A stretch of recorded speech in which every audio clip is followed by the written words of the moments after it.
স্বাগত খেলাযোগে আপনাদের সাথে আছি আমি ফাহিম রহমান। ভারতের বিপক্ষে অ্যাওয়েতে ড্র এএফসি এশিয়ান কাপ বাছাই পর্বের প্রথম হোম ম্যাচটা কোথায় খেলবে বাংলাদেশ দল? রবিবার খুশির খবর দিলেন ক্রীড়া উপদেষ্টা। ঢাকার জাতীয় স্টেডিয়াম তৈরি 10 জুন সিঙ্গাপুরের বিপক্ষে হামজা জামালদের দেখা যাবে ঐতিহ্যবাহী মাঠেই। দেশের ক্রীড়াঙ্গনকে আরো শক্তিশালী করতে 8 বিভাগে স্পোর্টস হাব করার কথাও জানান আসিফ মাহমুদ সজীব ভুইয়া। সাইফুল রূপকের রিপোর্ট। সাকিব নাকি হামজা, কে বড় তারকা? রাজনীতির মারপ্যাচে ক্রিকেটের পোস্টার বয়ের জনপ্রিয়তা অনেকটাই কমেছে। একসময় সাকিব যেমন গোটা দেশের সমর্থন পেতেন, এখন সেই রকমের ভালোবাসা আর উৎসাহ মিলছে ফুটবলের হামজা চৌধুরীর। বলা যায় হামজা ক্রেজ এই বাংলায়। গেল মাসে দিন চারেকের বাংলাদেশ সফরে হামজাকে দারুণভাবে গ্রহণ করেছিল ক্রীড়াপ্রেমীরা। এবার অপেক্ষা প্রথমবার বাংলার মাটিতে হামজার ম্যাচ দেখা। 10 জুন বাংলাদেশ সিঙ্গাপুর ক্ল্যাশ। এই ম্যাচ দিয়েই কি খুলে যাচ্ছে ঢাকার জাতীয় স্টেডিয়ামের বন্ধ দরজা? আন্তর্জাতিক ফুটবল ম্যাচ আয়োজনের জন্য কতটা তৈরি ঐতিহ্যবাহী এই মাঠ? কাজ অলমোস্ট শেষ। আমার তাবিদদের সাথে অলরেডি কথা হয়েছে। এই যে বাফুফে মাঠের ঘাসের আর একটু কাজ করবে এবং আমাদের লাইটিং থেকে শুরু করে আপনারা দেখতে পাচ্ছেন প্রায় কমপ্লিট। আশা করি আগামী আমাকে যেটা জানানো হলো 20 দিন থেকে 1 মাসের মধ্যে ফুল মাঠ রেডি হয়ে যাবে খেলার জন্য। সো জুনে আয়োজন করতে কোনো অসুবিধা হবে না। 6 এপ্রিল বিশ্ব ক্রীড়া দিবস। বিশেষ দিনে সকাল থেকেই গুলিস্তানের স্টেডিয়াম পাড়ায় ক্রীড়া মন্ত্রণালয়ে নানা কার্যক্রম। বড় বড় ইভেন্টে শুধু অংশগ্রহণ নয়, পদক জেতার জন্য যেন বাংলার অ্যাথলিটরা তৈরি হয় সেই উদ্যোগও নেওয়া হচ্ছে। এক্ষেত্রে দারুণ ভূমিকা রাখছেন ক্রীড়াপ্রেমী প্রধান উপদেষ্টা ডক্টর ইউনূস। সেন্ট্রাল জায়গা থাকা দরকার যেখানে আসলে সবগুলো স্পোর্টসের একটা স্পোর্টস ভিলেজের মতো আমরা পৃথিবীর বিভিন্ন দেশে দেখেছি। যে দেশগুলো স্পোর্টসে ভালো করেছে, চায়নাতে ইয়াটা আছে। তো প্রাথমিকভাবে আলোচনা চলছিল চায়নার সাথে এবং আমি আমাদের মাননীয় প্রধান উপদেষ্টা ডক্টর মোহাম্মদ ইউনূস স্যারকেও জানিয়েছি বিষয়টা। স্যার যখন সংযুক্ত আরব আমিরাতে গিয়েছিলেন কিছুদিন আগে, তিনি সেখানে বিষয়টি তোলেন এবং সংযুক্ত আরব আমিরাত সরকার আমাদেরকে আর্থিক সহযোগিতা করার ব্যাপারে একমত হয়েছে। তবে যেহেতু আমরা ক্রীড়া বিকেন্দ্রীকরণের কথা বলছি, সেই জায়গা থেকে 8টি বিভাগে 8টি স্পোর্টস হাব করার ব্যাপারে সিদ্ধান্ত হয়েছে। এখন মন্ত্রণালয় কাজ করছে। মন্ত্রণালয় আরও ডিটেইল ডিজাইনিং করে আমাদের কী পরিমাণ আর্থিক সহযোগিতা লাগবে সেটা আমরা জানাবো এবং আশা করি যে আগামী অর্থ বছরেই আমরা কাজ শুরু করে দিতে পারবো স্পোর্টস হাবে। বাংলাদেশে ক্রীড়া ফেডারেশন ও অ্যাসোসিয়েশন মিলিয়ে সংখ্যাটা প্রায় 50-এর উপরে। বেশ কটা ফেডারেশন অফিস কিংবা প্রশিক্ষণের জায়গার অভাবে ভালোই ভুগছে। সব সমস্যার সমাধানও বের করে ফেলেছে ক্রীড়া মন্ত্রণালয়। গুলশানে আমাদের জাতীয় ক্রীড়া পরিষদের একটা বড় জমি আছে যেটা বেদখল হয়ে আছে। আমরা সেটার কিছু দালিলিক কিছু জটিলতা ছিল, সেগুলো শেষ করেছি। আমরা সেটা নিয়েও একটা ডিজাইন করা হচ্ছে যে যেই ফেডারেশনগুলো সাধারণত ইনডোর স্পোর্টসের যে ফেডারেশনগুলো আছে সেই ফেডারেশনগুলোকে সেখানে অফিস এবং স্পোর্টস ফ্যাসিলিটিস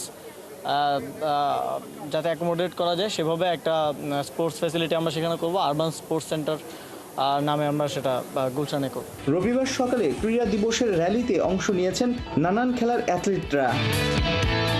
সাইফুল রূপক, ৭১। বোর্ড সভাপতির সঙ্গে কথা হয়েছে। ফারুক আহমেদ আশ্বাস দিয়েছেন মেহেদী মিরাজকে। মিরাজ এখন থেকে নাকি খেলতে পারবেন নিজের প্রিয় ব্যাটিং পজিশনে। প্রিমিয়ার লিগে দারুণ ছন্দে থাকা মিরাজ একইভাবে পারফর্ম করতে চান জিম্বাবুয়ের বিপক্ষে টেস্ট সিরিজেও। প্রায় 4 মাসের লম্বা বিরতির পর লম্বা ফরম্যাটের ক্রিকেটে নামবে টাইগাররা। মিরাজ বলছেন জিম্বাবুয়ের বিপক্ষে প্রস্তুতি ঘাটতি খুব একটা ভোগাবে না। নাইয়ান বিন জসিমের রিপোর্ট। মিরাজের সবচাইতে পছন্দের ব্যাটিং পজিশন কোন? 5-6। চলতি প্রিমিয়ার লিগে ব্যাটে বলে মেহেদী মিরাজ রীতিমতো ফ্লাইং মোডে। প্রাইম ব্যাংকের বিপক্ষে বিগ ম্যাচে 6 নম্বরে নেমে রান করেছেন নট আউট 67। তামিম ইকবাল নেই, তাই দলের প্রয়োজনে আগের ম্যাচে আবার ওপেনিংয়ে নেমে করেছিলেন সেঞ্চুরি। এর বাইরেও ব্যাট করেছেন 7 নম্বরে, 8 নম্বরে। জাতীয় দলের মতো ডোমেস্টিকেও মিরাজকে তার দল খেলাতে পারে যেভাবে খুশি সেভাবেই। কিন্তু মিরাজের নিজের পছন্দের পজিশন কোনটা জানেন কি? মিরাজের সবচাইতে পছন্দের ব্যাটিং পজিশন কোন? 5-6। নিজের পছন্দের কথা এর আগে চান্ডিকা হাথুরু সিংহেকে জানিয়েছিলেন মিরাজ। এবার হেড কোচ ফিল সিমন্স এমনকি বোর্ড সভাপতি ফারুক আহমেদকেও নিজের পছন্দের পজিশন নিয়ে কথা বলেছেন এই অলরাউন্ডার। হ্যাঁ, আমি অবশ্যই চাই একটা জায়গায় সেটেল হতে, এবং এটা টিম ম্যানেজমেন্টও এগ্রি করেছে, আমার সাথে কথা হয়েছে, এবং কোচ বলেন, প্রেসিডেন্ট বলেন, ফারুক ভাইয়ের সাথেও কথা হয়েছে অনেকবার যে একটা জায়গায় যদি আমি সেটেল হতে পারি আমার জন্য ভালো হবে, at the same time Bangladesh টিমের জন্য লাভ হবে। সো হঠাৎ করে তো একটা জায়গায় আপনি এস্টাবলিশড হতে একটু সময় লাগবে, হয়তোবা আমি এর আগে 4 নম্বরে খেলেছি, বাট আমার কাছে মনে হয় যে জিনিসটা যে একটা জায়গায় যদি 5-6 যদি সেটেল হতে পারি অ্যাট দ্য সেম টাইম, কারণ আমার রোলের সাথে ওই জিনিসটা খুব ইম্পর্টেন্ট যায়। এর আগে আমি 6-8 নম্বরে খেলেছি, কারণ ওখানে ফিনিশিং রোলটা থাকে। সো আমি যদি 5-6 খেলতে পারি তাহলে আমার ফিনিশিং রোলটা আমি পাবো। সো আমার কাছে মনে হয় যে ওভারঅল টিম ম্যানেজমেন্ট একটা ভালো ডিসিশন নেবে এবং এটা তারা এগ্রি করবে, আর এটা আমার জন্য ভালো হবে, অ্যাট দ্য সেম টাইম টিমের জন্য ভালো হবে। প্রিমিয়ার লিগের মাঝপথেই মিরাজদের শুরু করতে হবে জিম্বাবুয়ের বিপক্ষে টেস্ট সিরিজের প্রস্তুতি। সাদা বল থেকে ফোকাস শিফট করতে হবে লাল বলে। দুশ্চিন্তার বিষয়, লঙ্গার ভার্সন থেকে ক্রিকেটাররা প্রায় 4 মাস দূরে। ওয়েস্ট ইন্ডিজে টেস্ট খেলেছিলেন, আপনি ক্যাপ্টেন ছিলেন, সেখানে আপনি দলকে জিতিয়েছিলেন। একটা লম্বা ব্রেক, কিন্তু টেস্ট খেলার জন্য আসলে যে প্রিপারেশনটা দরকার, হয়তো আমরা সেই প্রিপারেশনটা নিতে পারবো না, কারণ আমরা আসলে এই সাদা বল থেকে গিয়ে লাল বলে আবার খেলতে হবে। এটা একটু বাড়তি চ্যালেঞ্জ থাকবে কিনা, যদিও হোম কন্ডিশন একটু মানে বেনিফিটস থাকেই। চ্যালেঞ্জ প্রত্যেকটা ম্যাচই থাকবে, এবং যেহেতু আমরা ওয়েস্ট ইন্ডিজে খুব ভালো ক্রিকেটটা শেষ করেছি, টেস্ট ক্রিকেট, এবং কিছু প্লেয়াররা খুব ভালো ক্রিকেট খেলেছে, ডমিনেট করেছে, সো ওই কনফিডেন্টটা অবশ্যই আমার কাছে মনে হয় কাজে লাগবে যারা ওই ম্যাচগুলোতে খেলেছে। কারণ আপনি দেখেন অলমোস্ট 6 মাস পরে মনে হয় আমরা টেস্ট ক্রিকেট খেলবো, লম্বা ব্রেক ছিল। সো যারা টেস্টের ভিতরে ছিল তারাও হয়তো মেন্টালি ওইভাবে প্রিপারেশন নিয়ে আসছে। হয়তো আমাদের সামনে 10 দিনের মতন আমরা একটা সময় পাবো টেস্ট খেলার আগে, তার ভিতরে হয়তো আমরা প্রিপারেশন নিয়ে গুছিয়ে ফেলতে পারি। চ্যাম্পিয়ন্স ট্রফির আগে আমরা বিপিএল খেলে গেলাম, টি20, আবার এখন ওয়ানডে খেলে টেস্টে খেলতে যাচ্ছি, মানে এই জায়গাটা কোনো না কোনোভাবে ঘাটতি থেকে যায়। হ্যাঁ, নেক্সট টাইম যখন ইন্টারন্যাশনালের সাথে ডোমেস্টিকেটটা সামঞ্জস্য করে এটা ক্রিকেট বোর্ড ডিসিশন নিতে পারে, যারা যে পজিশনে আছে যে হ্যাঁ আমাদের সামনে এই টুর্নামেন্টগুলো আছে, এই টুর্নামেন্টের আগে আমরা এই টুর্নামেন্টগুলো খেলবো ডোমেস্টিক, এটা করতে পারে। বাট আশা করি এখন যারা আছে তারা এটা নিয়ে চিন্তা করবে ভবিষ্যতে। 6 নম্বরে প্রিমিয়ার লিগে মিরাজ 6 ম্যাচে রান করেছেন 226, গড় 45, 112 স্ট্রাইক রেট। বল হাতে নিয়েছেন 12টা উইকেট। সাদা বলের ছন্দটা মিরাজ নিয়ে যেতে চান জিম্বাবুয়ের বিপক্ষে লাল বলের সিরিজেও। নাহিয়ান বিন জসিম, 71। ইতিহাস গড়েছেন জাতীয় দলের ব্যাটার পারভেজ হোসেন ইমন। ঢাকা প্রিমিয়ার লিগে 15 বলে করেছেন 50। শাহিনপুকুর ক্রিকেট ক্লাবের বিপক্ষে এই ম্যাচ জিতে নিয়েছে ইমনের দল আবাহনী। লিস্টে তো বটেই, টি20 প্রথম শ্রেণী সব মিলিয়ে এটাই দ্রুততম। অর্ণব বাপির রিপোর্ট। বৈশাখের আগেই যেন কালবৈশাখী ঝড়, 22 গজে মহাতাণ্ডব, একের পর এক বল হয়েছে সীমানা ছাড়া। পারভেজ ইমনের ওপরে কি ভর করলো ক্রিস গেল, ডিভিলিয়ার্সরা? ঢাকা প্রিমিয়ার লিগে আবাহনীর হয়ে 15 বলে 50 পার করা বিধ্বংসী এক ইনিংস খেলেছেন এই ব্যাটার। বিকেএসপির মাঠ ভেজা থাকায় খেলা শুরু হয় দেরিতে। 31 ওভারের ম্যাচে শাহিনপুকুর অল আউট হয় 88 রানে। জবাব দিতে নেমে ইমনের অতিমানবীয় ইনিংস। 6 ওভার 4 বলে কোনো উইকেট না হারিয়েই জয় পায় আবাহনী। এই ম্যাচেই ঘরোয়া ক্রিকেটের রেকর্ড বুক ওলটপালট করে দিয়েছেন পারভেজ হোসেন ইমন। কেবল দীর্ঘশ্বাসেই সম্বল হয় শাহিনপুকুরের বোলারদের। ওরা চেয়ে চেয়ে দেখে ইমন শো। ব্যাট বলের timing, shot selection, confidence level, ক্রিজে পারভেজ ইমন যেন দুর্দান্ত। উত্তাল ব্যাটিংয়ে পারভেজ ইমন 23 বলে 4 বাউন্ডারি আর 6 ছক্কায় করেন আনবিটেন 61 রান। যেভাবে ব্যাট চালিয়েছেন 50 করেন মাত্র 15 বলে। বাহাতি ব্যাটার নাম লেখান ইতিহাসে। এটাই এখন লিস্ট এ তো বটেই, বাংলাদেশের ঘরোয়া টি20 প্রথম শ্রেণী সব মিলিয়ে দ্রুততম 50 রেকর্ড। অর্ণব বাপি, 71। এবারে শেন ওয়ার্নকে পেছনে ফেললেন ভারতের 30 বছর বয়সী সঞ্জু স্যামসন। রাজস্থান রয়্যালস অধিনায়ক স্যামসন ক্যাপ্টেন হিসেবে জিতলেন নিজের 32 নম্বর ম্যাচ। ইনজুরি থেকে ফিরেই বাজিমাত করা উইকেট কিপার ব্যাটারের সামনে রয়েছে আরও অনেকটা এগিয়ে যাওয়ার সুযোগ। খালিদ জামিলের রিপোর্টে বিস্তারিত। যাতে wicket keeper batter Sanju Samson, কিন্তু ইনজুরিটা কাল হলো। সেটার ধরন এমন যে ব্যাটিং করতে পারবেন দিব্যি, কিন্তু কিপিং করতে গেলেই বাদ ছিল গোলমাল। তাই রাজস্থান রয়্যালস ম্যানেজমেন্ট ওকে খেলায় ইম্প্যাক্ট প্লেয়ার হিসেবে, ক্যাপ্টেন্সিটাও করতে পারছিলেন না, তাই দায়িত্ব দেয়া হয় রিয়ান পরাগকে।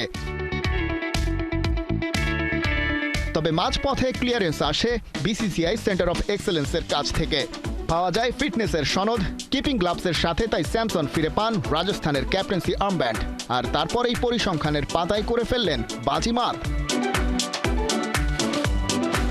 পাঞ্জাব কিংসের বিপক্ষে 50 রানে জয় পায় রাজস্থান।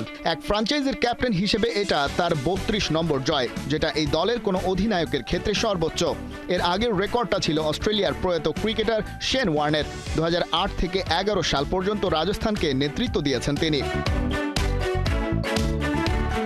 স্যামসন এই দলটার ক্যাপ্টেন্সি করছেন 2021 থেকে।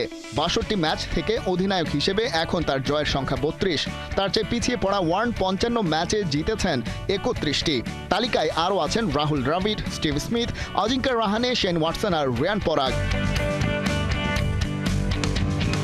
স্যামসন ক্যাপ্টেন হিসেবে ফেরার পর থেকে দলটার চেহারাই যেন বদলে গেছে। যদিও 2025 আইপিএলে 4 ম্যাচ খেলে দুটোই জিততে পেরেছে রাজস্থান। রিয়ান পরাগের 3 ম্যাচের দীর্ঘ সময়কালে তেমন সুবিধা করতে পারেনি তারা। তবে পরাগ ক্যাপ্টেন্সির চাপ থেকে হালকা হয়ে যাওয়ার পর গেল ম্যাচে 43 রানে ছিলেন অপরাজিত। বড় ইনিংস গড়তে না পারলেও বর্তমান ক্যাপ্টেন স্যামসনও ব্যাট হাতে বেশ ধারাবাহিক। অবশ্য ক্যাপ্টেন্সি আর ব্যাটারদের পাশাপাশি বোলাররাও ভালোই সাপোর্ট দিচ্ছে রাজস্থানকে। গেল ম্যাচে যেমন 21 রান দিয়ে 2 উইকেট নিয়েছেন সন্দীপ শর্মা, মহেশ থিকসানাও 26 রান দিয়ে শিকার করেছেন জোড়া উইকেট। এখনও বাকি দীর্ঘ পথ। স্যামসনের নেতৃত্বে রাজস্থান কত দূর যেতে পারে সেটাই দেখার অপেক্ষা। খালিদ জামিল, 71। ড্রেসিং রুমে কুম্ভকর্ণের মতো ঘুম, ভাইরাল সেই ক্রিকেটারকে নিয়ে চারদিকে সমালোচনা ঝড়, অথচ মাঠে নেমে রীতিমতো তাণ্ডব চালালেন, দলকে জিতিয়েই ফিরলেন স্লিপিং প্রিন্স জফরা আর্চার, হয়েছেন man of the match. Kohinoor কণা রিপোর্ট। পাঞ্জাবের বিপক্ষে রাজস্থান রয়্যালসের ব্যাটাররা মাঠে পারফর্ম করছেন, এদিকে ড্রেসিং রুমে কাঁথা মুড়ি দিয়ে শীত ঘুম দিচ্ছেন জফরা আর্চার। মুহূর্তেই ভাইরাল কুম্ভকর্ণ আর্চার। সে এক ঘুমেই যেন নিজেকে খুঁজে পেলেন এই ইংলিশ পেসার। মাঠে নামলেন আগুনের গোলা হাতে, স্লিপিং মুড থেকে গিয়ার শিফট করলেন ভায়োলেন্স মোডে। একের পর এক ভেঙে দিলেন পাঞ্জাবের হাড়গোড়। প্রথম বলে বোল্ড করে ফেরান পাঞ্জাবের ওপেনার প্রিয়াংশু আর্যকে। ওভারের শেষ বলে ফেরেন দলপতি শ্রেয়াস আয়ার। পরে আশদীপ সিং এর উইকেটটাও পকেটে পড়েন আর্চার। আরও একবার ক্রিজে যেন ফিরে এলেন সেই ভিনটেজ জফরা আর্চার। 2020 সালে আইপিএল হিস্ট্রির সবচেয়ে এক্সপেন্সিভ ক্রিকেটার ছিলেন জফরা আর্চার। এরপরে ইনজুরিতে জর্জরিত হয়ে পড়েন এই ইংলিশ পেসার। গেল আসরে মুম্বাইয়ের জার্সিতে 5 ম্যাচে 2 উইকেট নিয়েছিলেন এই বোলার। 120 বলে 190 রান খরচা করেছিলেন, তার গড় ছিল 95। সেই বেহাল আর্চারকে এবারের মেগা অকশনে 12.5 কোটিতে দলে ভিড়িয়েছিল রাজস্থান রয়্যালস। চারিদিকে প্রশ্ন, এ কি করল রাজস্থান? আর্চারের টুর্নামেন্টের শুরুটাও ছিল ব্যর্থতায় মোড়ানো। প্রথম ম্যাচে 76 রান দিয়ে হয়ে বসেন সবচেয়ে খরুচে বোলার। সব মিলিয়ে প্রথম 3 ম্যাচে 122 রান দিয়ে নিয়েছিলেন মোটে 1 উইকেট। একাদশে জায়গা হারানো নিয়ে উঠেছিল শঙ্কা। 4 নম্বর ম্যাচে এসেই সেই আর্চার পাঞ্জাবের বিপক্ষে 25 রান দিয়ে নিয়েছেন 3 উইকেট। শুধু তাই নয়, দলকে জিতিয়ে আর্চার হয়েছেন player of the match. IPL ক্যারিয়ারে পূরণ করেছেন উইকেটের হাফ সেঞ্চুরি। প্রত্যাবর্তন তো একেই বলে। কোহিনুর কণা, 71।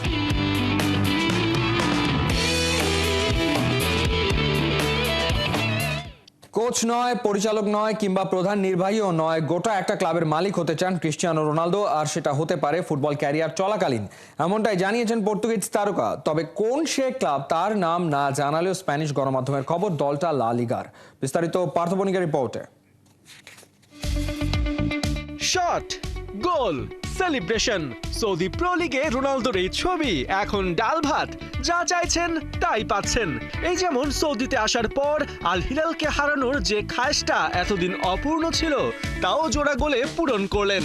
এমনকি 21 গোল করে এবারও আছেন গোল্ডেন বুট জয়ের দ্বার প্রান্তে।